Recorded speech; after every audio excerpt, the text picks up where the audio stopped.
Hola, buenas tardes, bienvenidas y bienvenidos.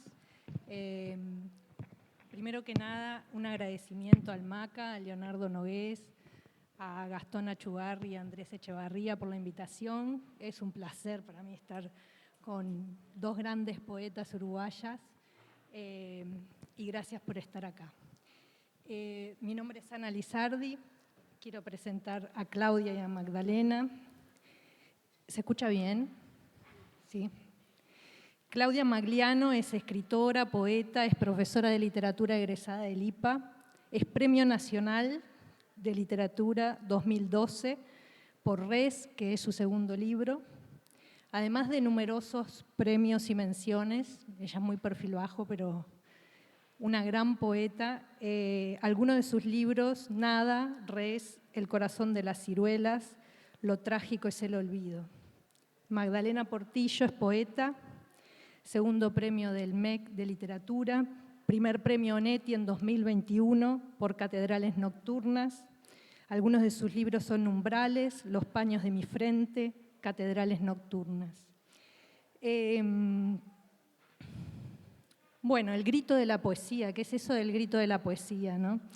Estábamos conversando antes y hablábamos de los lugares a donde puede llegar la poesía y que de pronto otras manifestaciones, artísticas o no llegan, ¿no? Y yo pensaba en experimentos que se han hecho terribles con bebés en el siglo XIII y más adelante también, de aislar bebés y ser criados por una persona que tiene como consigna no gestualizar, no transmitirle ningún lenguaje. Y entonces lo que surge es que entre ellos empiezan a crear un propio lenguaje. También pensaba en los gemelos, las gemelas, cuando empiezan a crear un lenguaje entre ellos para comunicar. Y un caso particular de unas gemelas que fueron criadas por su abuela, que no les hablaba, no les expresaba ninguna emoción, no gesticulaba, y ellas crearon un lenguaje para comunicar entre ellas. Y lo mantuvieron hasta los 8 años sin transmitirlo a nadie más, sin querer transmitirlo a nadie más. Y pensaba también en otro caso, en Nicaragua, en los principios de los 80, que se llevó a 400 niñas y niños sordos y sordas a un colegio para enseñarles a leer y a escribir. Y se usaba la dactilografía porque los profesores y las profesoras no conocían el lenguaje de señas, dactilografía, y les enseñaban a leer los labios. Lo que pasó es que esa experiencia no fue muy buena, muy pocos y pocas aprendieron a escribir y a leer, pero lo que pasó es que en los recreos y en los momentos en que ellas y ellos estaban solos, crearon un lenguaje propio. Y tanto es así que Nicaragua tiene un lenguaje de señas propio de Nicaragua, que es diferente al lenguaje de señas del resto del mundo, porque lo crearon de cero, y sobre todo las niñas y los niños más chiquitos son los que crearon la gramática más complicada en eso, ¿no? Entonces pensaba en estas experiencias y digo, la poesía no es algo de eso, ¿no? Como Derrida decía que la lengua es un entre, y en esas situaciones de aislamiento, de no sentirse pertenecer, de no sentirse parte, de soledad, cómo surge un nuevo lenguaje para comunicar lo incomunicable, el dolor o lo que fuera, ¿no? Esa soledad, ese aislamiento. Y si la poesía no es algo de eso, pensaba que la narrativa, el ensayo, de pronto, están más inscriptos dentro del lenguaje mismo, ¿no? Y me pregunto si la poesía no estará fuera del lenguaje. Como Damián Tabarowski, un escritor, ensayista y editor argentino, decía, hay que pensar la poesía como una insignificancia del lenguaje, no como una supremacía o una soberanía del lenguaje, ¿no? Porque la poesía pasa por otro lado. Y estábamos conversando antes y hablábamos también del miedo que Guillermo Cortijo dijo ayer, habló del pavor que genera la poesía y de cómo cuando a alguien le preguntamos, ¿lees poesía? La respuesta es no, yo no. Hay como un gesto así defensivo. ¿Y por qué? ¿No? Quizás porque la poesía va a tocar algo que cada vez más que vivimos en un mundo de ideas y sobre todo prima la idea y a veces sin contenido debajo, va a tocar algo que no nos atrevemos a tocar, cada vez menos nos atrevemos a tocar, ¿no? Y quizás de ahí venga ese pavor. También pensaba como muchos disparadores para después que Claudia y Magdalena puedan comentar. Pensaba también en una frase de Montalbetti que citaba a Vallejo y decía, hay que ser poeta hasta el punto de dejar de serlo, ¿no? Y Montalbetti habla de que en la poesía no hay que buscar un contenido o un significado, sino un sentido, pero no un sentido conceptual, sino como dirección, como movimiento. No importa entenderla, lo que importa es ese movimiento, ¿no? Entonces, quería preguntarles, así como para abrir la conversación, ¿a dónde nos lleva ese movimiento? Si es que hay un movimiento, si la poesía llega a un lugar a donde no llega nada más, si hay un grito en la poesía, ¿a dónde nos lleva? Y si está dentro o fuera del lenguaje también, ¿no? Bueno, son muchas cosas. No sé quién quiere ir. Bueno, buenas tardes. Yo en realidad lo pensé más como desde lo personal, desde el proceso creativo. Y bueno, yo creo que en mi caso, por ejemplo, me pasa que para mí el poema ya lo escribí antes de haberlo escrito en el papel, digamos. Entonces, en ese sentido creo que sí, el poema obviamente habita el lenguaje, pero llega un poco antes para mí y se manifiesta a través de, bueno, puede ser, no sé, de distintas acciones o de distintas experiencias o lo más, un gesto, una conversación o algo que a mí me haya conmovido, lo que sea, yo ya lo vengo gestando el tiempo que lleve y después bueno, lo escribo, de ahí nace el poema, digamos, pero el lenguaje poético ya habita de antes. Entonces, en ese sentido creo que un poco por ahí lo siento yo. Y después, ¿hacia dónde va? La verdad que yo eso nunca me lo cuestioné. No tengo ni idea hacia dónde va. Y también eso aparte del misterio de la poesía es lo que más me atrae. El hecho de... se me viene a la mente una frase de R.E.M. que dice, aún no he dicho lo suficiente, no sé si lo estoy traduciendo bien, pero y yo creo en eso y por eso sigo escribiendo y me atrae muchísimo ese misterio.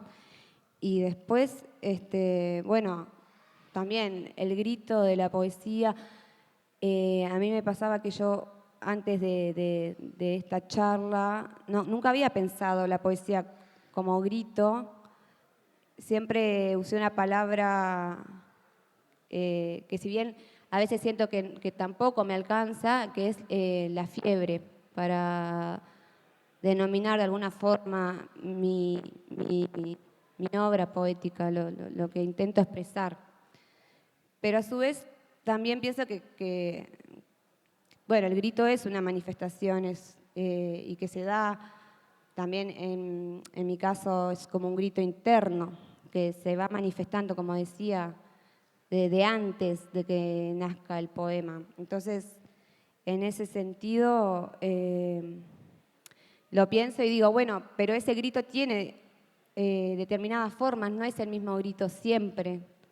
Entonces, también me llevó a pensar en el proceso creativo, en la forma, porque cada quien habita su obra de la manera que le parezca, o cada quien va encontrando su estilo, su voz, a través de las influencias, de las experiencias, todo eso es algo que se sabe, pero digo, también el grito, digamos, esta manifestación, esta inquietud que se va generando en el cuerpo, en los gestos, en las vivencias, tiene distintas formas.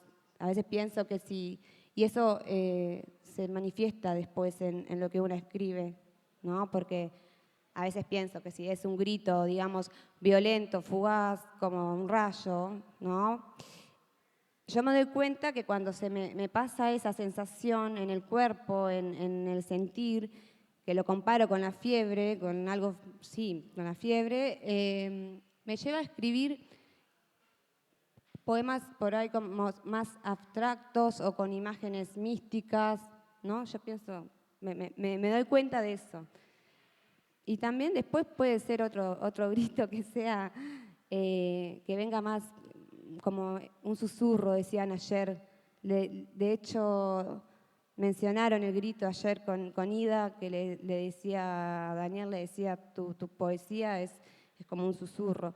Y a veces aparece también así, de esa forma, ¿no? Y en mi caso, bueno, ahí yo me doy cuenta que lo que escribo es más terrenal, si se quiere, de alguna forma. Y bueno, me agarró para ese lado, por el lado del proceso creativo, la cosa del grito. Bueno, ¿esto anda? Sí. Bueno, primero que nada, muchísimas gracias a quienes han hecho este festival precioso y bueno, que pensaron que podían invitarme, a Andrés Echeverría, bueno, a Ana Laura, y después a quienes me acompañan, a Patricia, mi esposa, que siempre me acompaña, y a mi amiga Silvia Guerra, poeta de acá de Maldonado, que amorosamente me recibe en su casa y me abriga el alma con el cariño y con esta bufandita divina que me prestó y con la que hemos hablado mucho de todos estos temas siempre de la poesía y siempre decimos qué difícil esto de la poesía, ¿no? No es fácil todo esto de la poesía. Yo cuando le decía a Ana Laura hace un rato, cuando vi el título de esta mesa, El grito de la poesía, inmediatamente me vino el grito de Munch, ¿no? El cuadro, que es brutal, porque el grito no se escucha y sin embargo te arranca, te penetra los oídos de una manera imponente, ¿no? Te desgarra y el grito no se escucha. Y quizá la poesía en ese sentido tiene mucho que ver, me parece, ¿no? Porque de pronto ahora cuando vos hablabas yo pensaba en un verso de Lorca que a mí me gusta mucho, que no lo voy a decir textual porque no me acuerdo, pero dice algo así como ella está martirizando de amor un colibrí entre los dientes, que es una cosa bellísima, ¿no? Pero, ¿qué es eso? Y yo qué sé, ¿no? Es como algo que te atraviesa el alma, es impresionante ese verso, ¿no? Entonces, ahí me parece que es donde está el grito mudo, ¿no? En esa cosa incomprensible, pero que a su vez es tan comprensible que a veces da miedo, ¿no? Yo siempre también pienso que leer poesía es ser medio arriesgado, ¿no? Y ese gesto tan maravillosamente que vos me hiciste ver de, no, yo con la poesía, ¿no? Es como también como una cosa de defenderse, ¿no? ¿Y defenderse de qué? Porque Tatiana Oroño tiene un poema que dice la poesía no daña, la poesía no daña, la poesía no daña. Y es verdad, la poesía no daña, pero sí me parece que muchas veces, por ejemplo, con ese verso de Lorca, que puede, ese verso de Lorca lo pongo como un ejemplo, podríamos hablar de la poesía entera de la vida y del mundo, ¿no? Pero que toca esas zonas. De pronto un verso te toca una zona que te deja totalmente indefensa, de alguna manera, o te deja que no sabes para dónde agarrar con eso, o te parte el alma, o te maravilla, no sé, te pueden pasar tantas cosas. Y como no es tanto del dominio de lo racional, no hablo del proceso de la escritura, que eso es otra cosa, sino de cuando uno recibe la poesía, ¿no? Siempre me acuerdo que creo que esto también fue, creo que Silvia me contó y después yo lo leí, que Emily Dickinson decía que ella sentía que había poesía cuando un verso le arrancaba la cabeza, ¿no? O le desarrajaba el cerebro. Y a mí me gusta mucho eso, porque tiene que ver eso con que te deja sin posibilidad de contraataque, ¿no? La poesía no te da posibilidad de contraataque de pronto, ¿no? Te pasa por arriba y no tenés manera de contraatacar eso, ¿no? Entonces, no sé, estas son un poco como las cosas que me parecían como lindas que yo podía decir, o no sé, como para pensarlas, ¿no? No hay nada no hay verdades, por suerte, hay más preguntas que respuestas y todas esas cosas que ya sabemos, pero no sé, pienso que eso, me parece que el cuadro de Munch, vuelvo con lo que empecé, pero es como muy metafórico de lo que yo quiero decir que es la poesía, ¿no? Ese grito, es un grito, pero es mudo. Y ese mudo, eso mudo de ese grito puede ser desde muchos lugares, ¿no? Desde quien lo dice, y ahí cuando vos hablabas de eso de que muchas veces la poesía como ese lugar donde podés pertenecer cuando no perteneces, ¿no? Que vieron que los poetas, por lo general, hay una cierta rareza en la gente que escribe poesía. Digo, no por una pose, sino porque digamos, hay algo ahí que no hay un estar muy acomodado con el mundo, ¿no? Hay como un cierto desacomodo con el mundo que quizás se da en otras manifestaciones artísticas también. Pero me acuerdo de la canción de Leo Maslía, andan en Montevideo hay poetas, viromes y servilletas, ¿no? Andan por la calle los poetas, bueno, preciosa esa canción, si no la escucharon, escúchenla porque creo que define bastante bien lo que es el poeta. Pero muchas veces cuando no perteneces, la poesía puede ser el lugar de pertenencia. Y después te hace pertenecer menos, porque encima sos poeta y sos rarísimo, ¿no? Entonces... ¿eh? Porque te desarraja el cerebro, exacto. No sé, es tan lindo este tema, tan precioso hablar de todas estas cosas, porque a medida más que vas hablando, como más cosas vas pensando, ¿no? Porque es también como eso, como ir a los lugares que no son los lugares habituales, como meternos en otros rincones, como escuchar ese grito o esa voz interior que te dice que todo lo otro que te habita está mal, que es eso lo que cuenta, ¿no? Como eso, como la poesía. Y también esto que decías del grito de Munch, que me encanta esa idea porque también lo hablamos antes de la emoción, ¿no? De cómo la poesía llega a la emoción. Y pensaba en Platón, que decía que los poetas eran una amenaza mucho más grande que los filósofos, una amenaza para la sociedad, porque los filósofos los podés rebatir racionalmente, pero los poetas te llegan desde la emoción y por la emoción te transmiten un mensaje. Y puede ser un mensaje incluso en el que no estás de acuerdo y no te das cuenta y te transforma. Entonces, la poesía es antisistémica, ¿no? Y es antisistémica también dentro nuestro. Por eso a veces la podemos escuchar y a veces necesitamos, por lo menos yo no sé, necesito también un silencio de la poesía porque te deserraja el cerebro, ¿no? Justamente. Entonces, la poesía como el lugar que hace llegar a la emoción y a una emoción que no es la emoción superficial, es una emoción que tratamos de esconder porque es más fácil vivir sin eso. Pero ¿vale más la pena? No sé si vale más la pena. No sé. Mirá, una cosa chiquita que ahora me hiciste entender a una cosa con esto que decís de mi padre. Yo en uno de los libros míos, mi papá me dijo que no estaba de acuerdo con mi libro. Me dijo, yo no estoy de acuerdo, no fue a la presentación, me dijo, yo no estoy de acuerdo con todo. Y yo dije, pero ¿cómo podés no estar de acuerdo con la poesía, papá? O sea, ¿qué es esto? Y ahora que vos decís eso, ¿no? Probablemente debe haber tocado algunas cuestiones, porque también pasa, y acá capaz que me voy para otro tema y digo esto porque así no nos vamos con esto de que es como tan difícil entender que la poesía también es ficción, ¿no? Porque, digamos, como está tan pegado al yo, es un género que está tan pegado al yo, a veces es como difícil de pensar que, bueno, también uno puede crear ficción a través de la poesía, ¿no? Pero de pronto, claro, como lo emocional está tan en un primer plano, que lo está también la narrativa. Lo que pasa es que la narrativa de pronto es como de otra manera, no sé, es como más fácil entender que, yo qué sé, que no sé, que un cuento, una novela puede ser ficción y un poema no.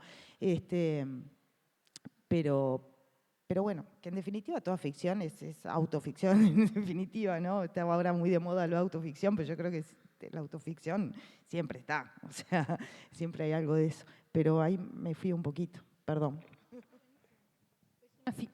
Una ficción que es verdad, que es más verdad incluso, ¿no?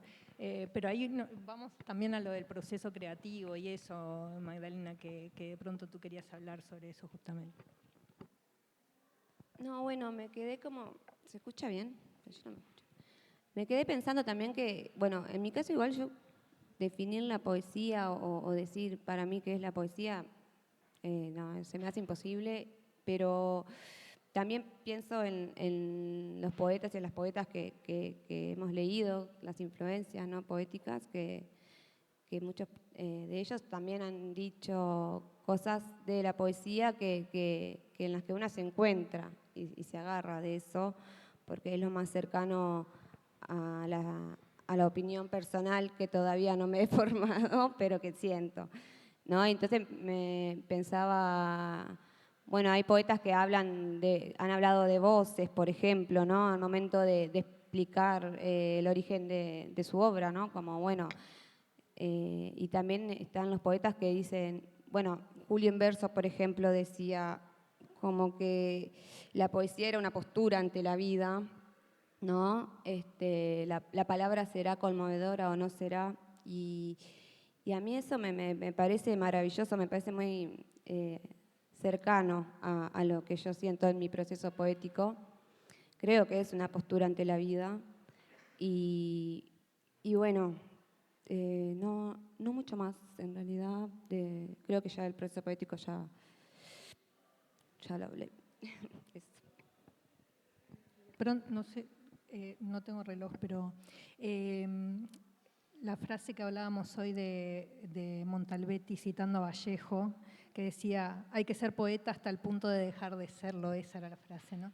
Pero me quedé pensando también en lo que nos comentaste antes en la previa cuando estábamos preparando lo del lenguaje. Me encantaría que pudieras contar eso, ¿no? De que está todo bien, pero el lenguaje no está en todos lados. Sí, capaz que... ¿Me pasé el celular? Porque así lo leo mejor eso.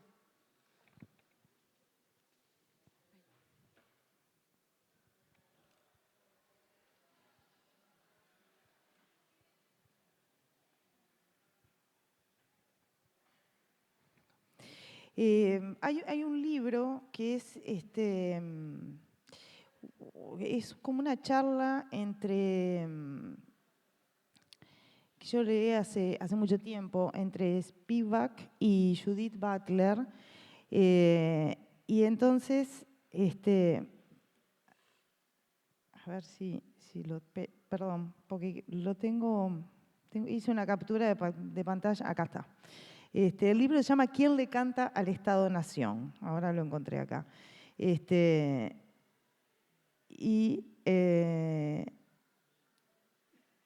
preguntan a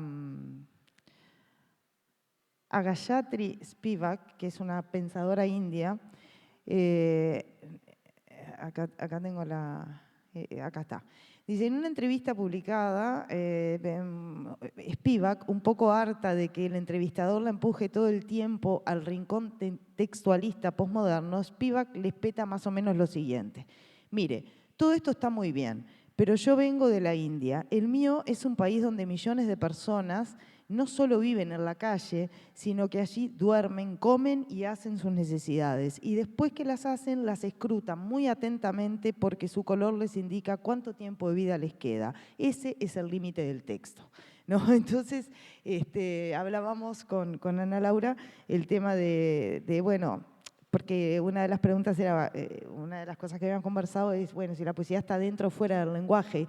Y yo enseguida me acordé de esta cita que la encontré, porque yo en una presentación de un libro lo había puesto, y, y como que, bueno, no sé, a vos te impactó y nos resultó impactante, ¿no? Como que, bueno, también hay como esos límites a veces, ¿no? Y también hablábamos de si, con Magdalena, de qué hiere más, si la realidad vista tal cual o cuando la realidad te la dice un poema, ¿no?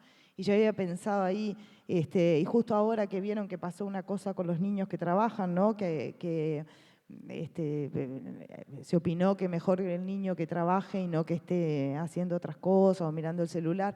Y yo pienso que esas cosas que se dicen así, ¿no? Pero vos lees Niño Yuntero, por ejemplo, de Miguel Hernández, y yo creo que ahí enseguida te das cuenta que no es mejor que un niño esté trabajando a que esté haciendo otras cosas, ¿no? Entonces, a veces como que me parece que la literatura y la poesía esa realidad quizá la muestra aumentada, ¿no?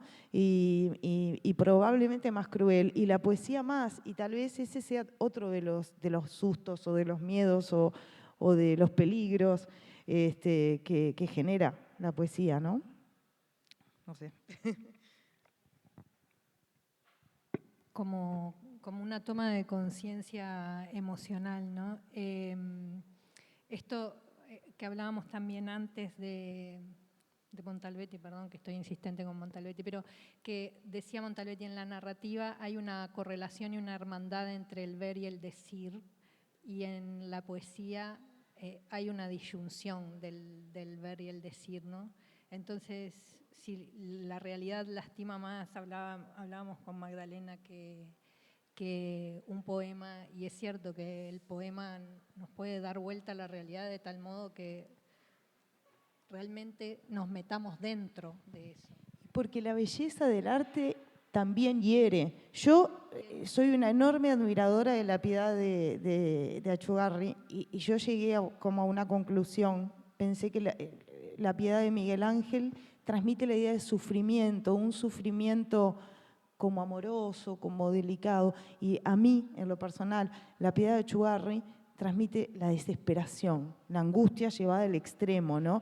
Y es una belleza incalculable esta obra, es hermosísima y te hiere de una manera brutal. Entonces yo creo que cuando vos lees nace como la herramienta, los golpes destinados, ¿no? El niño yuntero, te lastima tremendamente esa belleza, ¿no? Entonces, digamos, porque a veces hay como esa sensación de que la belleza te contacta directamente con los sentimientos lindos, ¿no? Los sentimientos que hay que tener ahora, que ahora hay que estar contento y feliz todo el día. Entonces, no es así, ¿no? No hay que estar contento y feliz todo el día. Hay una canción de La Chancha Francisca que dice: la felicidad te necesita estúpido. A mí me encanta esa canción porque es así tal cual, ¿no? Pero quiero decir, el contacto con el arte y el contacto con la belleza te hiere. Y pues quizá con este mandato que tenemos ahora en la sociedad de que tenemos que estar todos bien y felices y flacos y jóvenes y lindos y esto y el otro, el arte cada vez va perdiendo más espacio, ¿no? Porque te traspasa. Es una cosa. Tal cual, es un tajo. Ya nos avisaron que vamos a las lecturas, pero pienso que cada vez más, por eso del mundo de las ideas, el cine, el high concept, el concepto por encima de todo, ¿no? En el arte conceptual, Salvatore Grau, el italiano que vendió una escultura invisible, ¿no? La idea es los bots de Ann Carson, por ejemplo, en Twitter y eso, o el archivo Dickinson de María Negroni, que a partir del vocabulario de Dickinson o de Carson crean nuevos poemas usando las mismas palabras. Es la idea por sobre... Y entonces cada vez más queda oculto ese dolor que decís, ese tajo, ¿no? Entonces, ¿qué necesidad de poesía? Y bueno, y con esto abrimos entonces la lectura. Leemos. Buenísimo, genial. ¿Quién quiere empezar? No sé. Hacemos uno y uno, ¿no? Vale.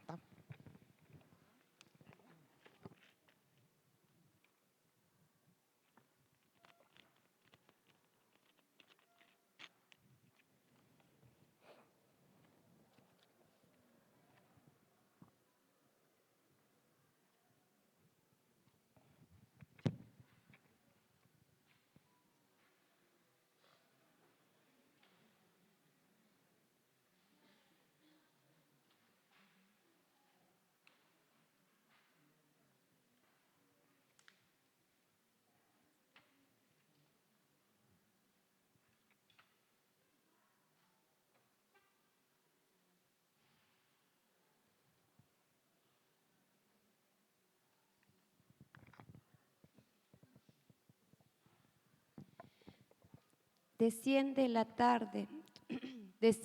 la tarde tus ojos místicos, tu piel mortífera, aureola que rodea numerosas fuentes, ánforas, tu boca. Deja que nos amortaje el follaje, malva embravecida, demente, sin lumbre. La hija lleva la corona. Aquí la edad es un número y la madre ha perdido la memoria.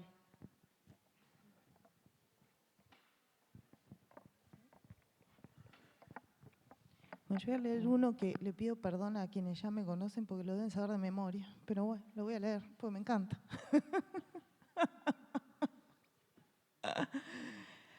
Hay que tener cuidado, hay que ser cautelosa, modosita, decían. No mirar más que un solo punto, el de adelante, o la cabeza agachada, hacia abajo, bien abajo. El suelo, las baldosas, el piso, el asfalto, la tierra, el césped, lo que haya debajo de los pies, mirarlo. Mirar solo hacia ahí. El cielo, el aire, los costados no son para vos. Nada te ha sido reservado. Conserva la postura, la espalda recta, derecha, la curva de tu cuello. Hay que ser cuidadosa, tenés que ser cuidadosa. Guarda bien tu cuerpo, debajo de la ropa, guarda bien tu cuerpo, que no se note que hay un cuerpo allí, una piel, un pliegue. Hay que ocultarse, hay que abstenerse de mirar a los ojos, los hocicos, las fauces de los perros. Los perros parecen animales domésticos, parecen dóciles los perros, pero los perros matan, clavan todo lo que tienen de filoso en los cuerpos blandos, desgarran a veces, se meten adentro de los cuerpos, arrancan la carne, la destrozan y no es para comerla, no, solo para ser perros matan, estrangulan con los dientes, hacen huecos con las garras, dan muerte solo por darla, solo por saberse perros, más perros todavía. Hay que tener cuidado, ser cautelosa, modosita, discreta, sobre todo discreta. Tu cuerpo es de los perros, no intentes poseerlo, poseerte, no te pertenece, no te será dado.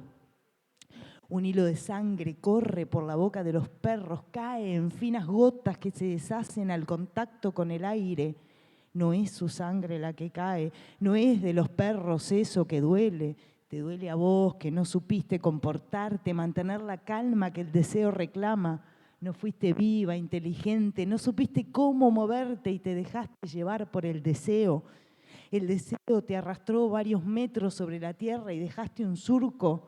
Y eso que vos pensabas en otras descendencias, creías en tus hijos y en los hijos de los hijos de tus hijos, y en las hijas de tus hijas y las hijas de las hijas de tus hijas. Creías en una cadena interminable que perpetuaría tu nombre. Por siglos tu nombre estaría en la boca de tu descendencia, iba a estar. Eso pensabas cuando jugaste con las muñecas, cuando dibujaste una casa con chimenea y humo y un árbol y flores alrededor, porque la vida tenía que prolongarse en el juego, en ese juego que te habían legado solo para vos. Te irías a casar, tan blanco todo.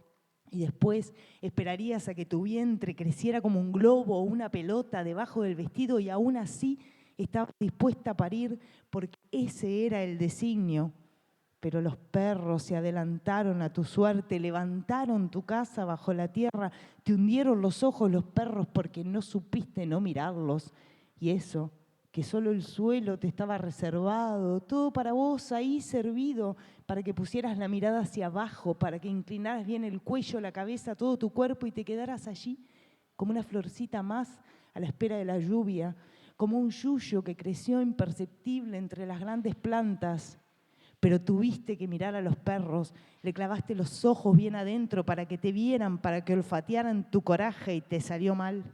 Tenías que cuidarte, ser cautelosa, modosita, como decían las hijas de las hijas que te hicieron ver la luz años después de su nacimiento. Y te tocó ser parte de ellas, ser una más te tocó y no te diste cuenta, no entendiste que tu cuerpo no te pertenecía y era de los perros, solo para los perros era tu cuerpo.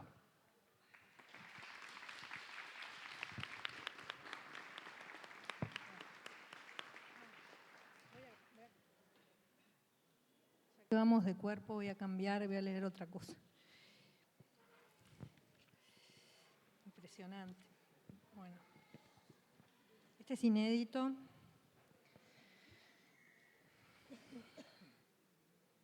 Yo no me paro porque me da mucha vergüenza, así que me quedo acá. Cada cuerpo, ¿dónde estás? Cada cuerpo contiene una guerra, ¿dónde estás? ¿Dónde estás? Cuerpo pálido, voz quebrada, ¿dónde estás? Quiero poder decir cada cuerpo contiene, pero no puedo, no. ¿Acaso una guerra contiene? ¿Dónde estás? ¿Dónde estás? Partime el corazón, esta piel fina y decime cuántas guerras contiene este cuerpo, cuántas. Me decís la primera, me decís ¿dónde estás? ¿De dónde me hablas? La primera, el vientre, el agua, la sangre, ¿qué? Me decís la sangre que se cambia por ¿dónde estás? Y yo digo, ¿cómo puede ser que se cambie el agua? ¿Dónde estás? Se cambia, decís el agua se cambia por el aire te dan, decís el aire, decís nacés para salvarme, para mi grito, mi dolor, decís, ¿dónde estás? ¿De dónde hablas? Perdés tu guerra, decís, perdés tu guerra para la victoria a mí, decís, para mi cuerpo reparar, decís, para mi cuerpo quebrado reparar, así nacés, decís, así. ¿Dónde estás? ¿Dónde estás? Entonces mi cuerpo, cada cuerpo contiene una guerra, la guerra que lo engendró, la guerra que lo engendró, cada guerra contiene, cada cuerpo contiene, ¿dónde? La guerra que lo engendró, la fosa, ¿dónde? ¿Dónde? La derrota, el soldado desconocido, ¿dónde? Cada cuerpo contiene, ¿dónde? Mi cuerpo contiene, ¿dónde? La derrota que me engendró. Sobreviviente, ¿dónde estás? Sobreviviente de la guerra primera, sobreviviente soy y me pregunto de tu guerra, sobreviviente soy y me pregunto dónde estás y por eso sobresalto, sabes que por eso mi cuerpo sobresalto cada vez que algo se abre, cada vez el canto, la risa, los niños, cada vez que algo se abre, sobresalto mi cuerpo sobreviviente, postraumático, estrés, sobresalto de la guerra primera, sobreviviente, sobresalto, sobreviviente, cada vez que la risa, el canto, los niños, porque soy sobreviviente, postraumático, sobreviviente. ¿Y dónde estás? Dos piernas, agua que se va. ¿Te fuiste? ¿Te fuiste? Se va, agua se va, sangre se va y nos dan aire en la guerra que nos engendró, nos dan aire a cambio, aire, aire, aire. ¿Qué hacer con el aire? ¿Qué? ¿Dónde ponerlo? ¿En qué fosa? ¿En qué aire? En tierra hostil, vivo soy, en tierra hostil, sobreviviente del agua, del vientre que ya no soy. En tierra hostil, sobreviviente, ¿dónde? Ya no pregunto dónde estás. Este aire, no sé qué hacer con este aire, no sé dónde ponerlo, en qué cuna, plato, jarrón, dónde ponerlo el aire, no sé. Mi patria es el agua y ya no sé. En tierra hostil ya no sé dónde se pone el aire, no sé. El aire que me diste al nacer, al salvarte, el aire de la guerra que me engendró, me diste el aire y el agua. ¿Qué pasó? El vientre, ¿qué pasó? Ya no sé qué hacer con este aire, que no sé de dónde esconderlo, aire, no sé, este aire, ya no sé dónde ponerlo, este aire, dónde poner este aire, ya no sé, este aire en tierra hostil, dónde poner, mi cuerpo contiene la guerra que lo mató, y este aire, ¿qué hacer con este aire? ¿Qué hacer? No sé dónde poner, ya no sé, este aire, ya no sé, intento volar, pero no, este aire,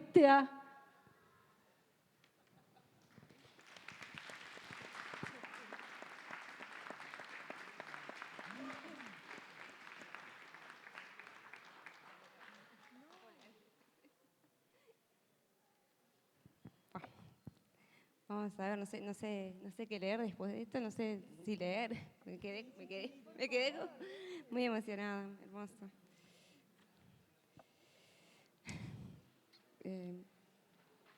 Bueno, leo uno de los paños cortito. A ver. Segundo círculo.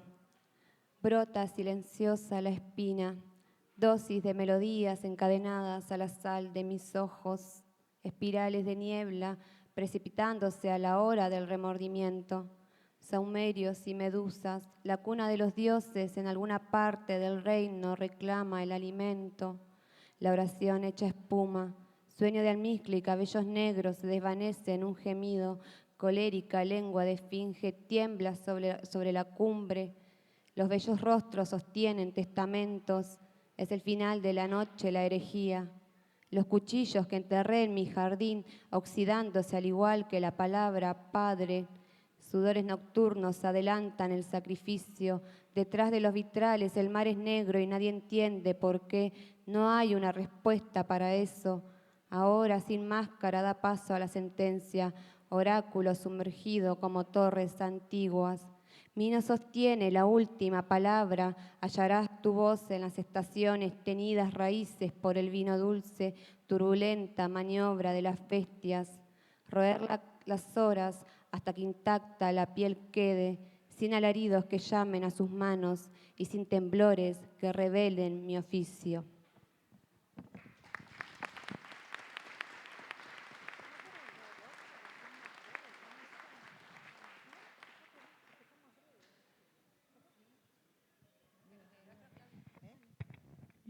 ¿Sí? ¿Tenemos tiempo? ¿Sí?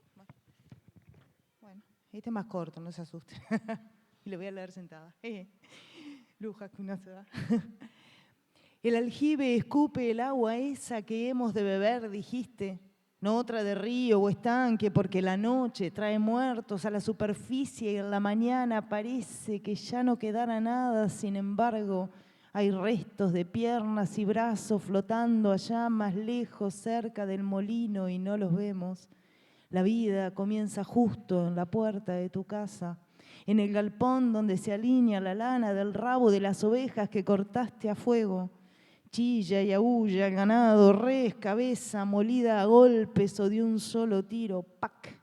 Seca es la muerte de los animales. Es seca y muda, muda. No dicen nada los animales, no, cuando los matan. Se dejan ser presa sabrosa. Hoy también comeremos tierna carne de oveja y mañana la alfombra de cuero acariciará mi piel delante de la estufa y haremos leños con el monte y haremos el milagro de la noche sin muertos flotando en el río porque no los vemos. La vida comienza en la puerta de tu casa, comienza así, así, dulce es la tarde cayendo sobre los campos.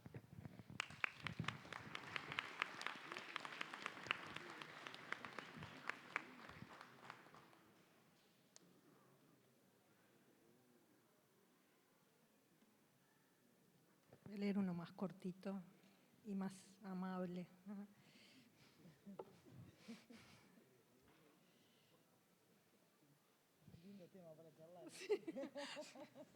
Porque iba a leer otro que está Lana, sostengo las manos paralelas que sostienen la madeja. Sentada en el piso frente a ella, mamá ovilla. Tiene en una mano la bola y con la otra tira de una hebra que me va sacando de los brazos para convertirla en luna. Mamá me ovilla, me saca recuerdos de entre las manos. Yo la miro desde mis 5 años y sonrío. ¿Sonrío? No puedo saberlo porque no soy ovillo, soy solo madeja y ella me ordena. Tira de los recuerdos que voy a olvidar y los envuelve en una luna creciente. La miro, está concentrada en la hebra, en la madeja afinándose cada vez más. Me pregunto qué pasará cuando lleguemos a la punta. ¿Y si ella no está cuando lleguemos? Quizás es por eso que olvidamos. Tengo 5 años y pronto empezaré a recordar, pronto empezaré a olvidar y solo seré hebras enredadas.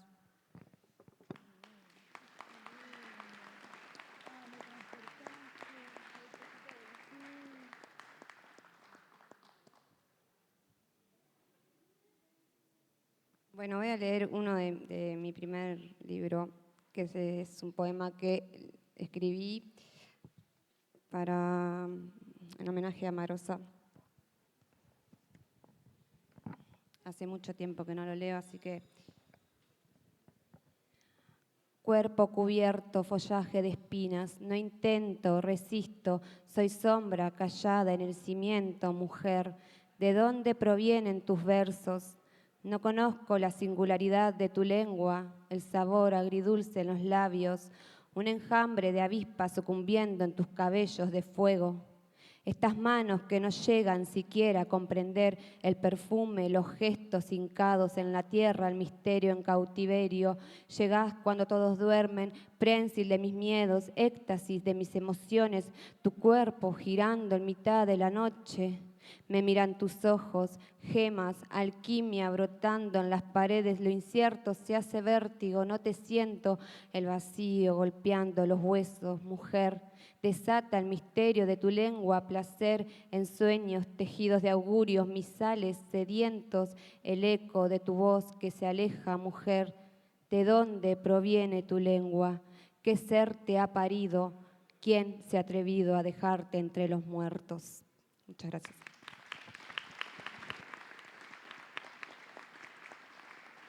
Bueno, muchas gracias a todas, a todos por estar acá. Y Magda, Claudia, un placer estar juntas las tres, me encantó.